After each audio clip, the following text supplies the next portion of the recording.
दोस्तों, वैसे तो नवरात्रि के इस पावन अवसर पर व्यक्ति वो हर संभव प्रयास करता है जिनसे कि वो माँ दुर्गा को खुश कर सके।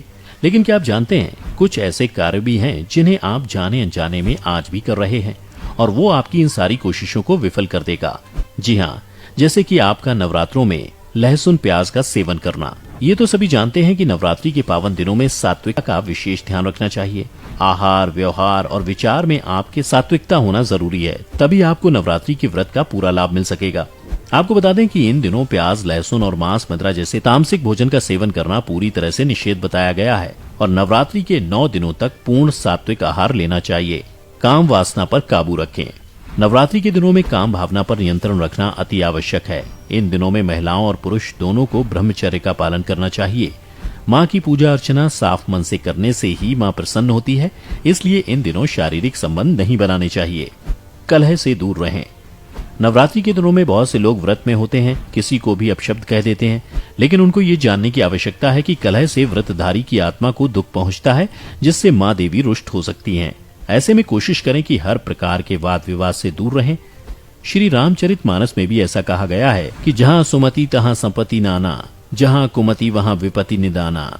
लड़ाई झगड़े वाले घर में लक्ष्मी नहीं ठहरती।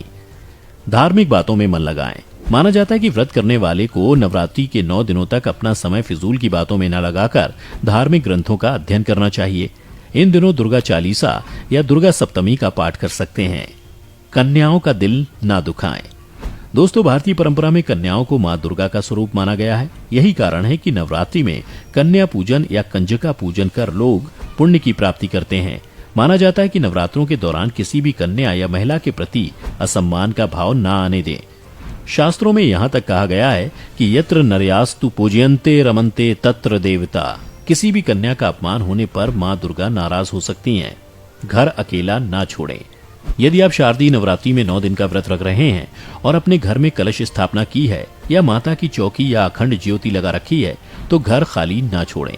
यानी घर में किसी न किसी का होना बहुत जरूरी है। यदि नवरात्रि में घट स्थापना कर माँ दुर्गा को आमंत्रित किया है, तो आपको सुबह शाम दोनों समय आरती और पूजा पाठ करना न भूलें।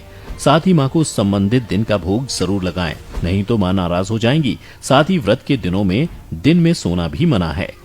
इसके अलावा नवरात्रि के 9 दिनों तक काले रंग के वस्त्र बिल्कुल ना पहने। चमड़े की बनी बेल्ट, जूते आदि सामग्री को धारण ना करें। आपने देखा होगा कई लोग भूख मिटाने के लिए तंबाकू चबाते हैं। ये गलती व्रत के दौरान बिल्कुल ना करें। व्रत रखने वालों को इन 9 दिनों के अंतराल में नींबू नहीं काटना चाहिए। इस दौरान व्रतधारी को गंदे और बिना धुले हुए कपड़े नहीं पहनने चाहिए। पूजा में अगर आपने अखंड ज्योति जलाई है तो घर खाली छोड़कर कहीं भी ना जाएं, इससे माता नाराज हो जाती हैं। चालीसा, मंत्र या सप्तशती पढ़ने के दौरान बीच में नहीं उठना चाहिए, इससे पाठ का फल नहीं मिलता है। नवरात्रि का व्रत रखने वाले लोगों को 9 दिनों में बाल और दाढ़ी मूंछ भूलकर भी नहीं कटवाना चाहिए। दोस्तों, क्या आप इन नियमों को अपना रहे हैं? नीचे कमेंट करके जरूर बताएं।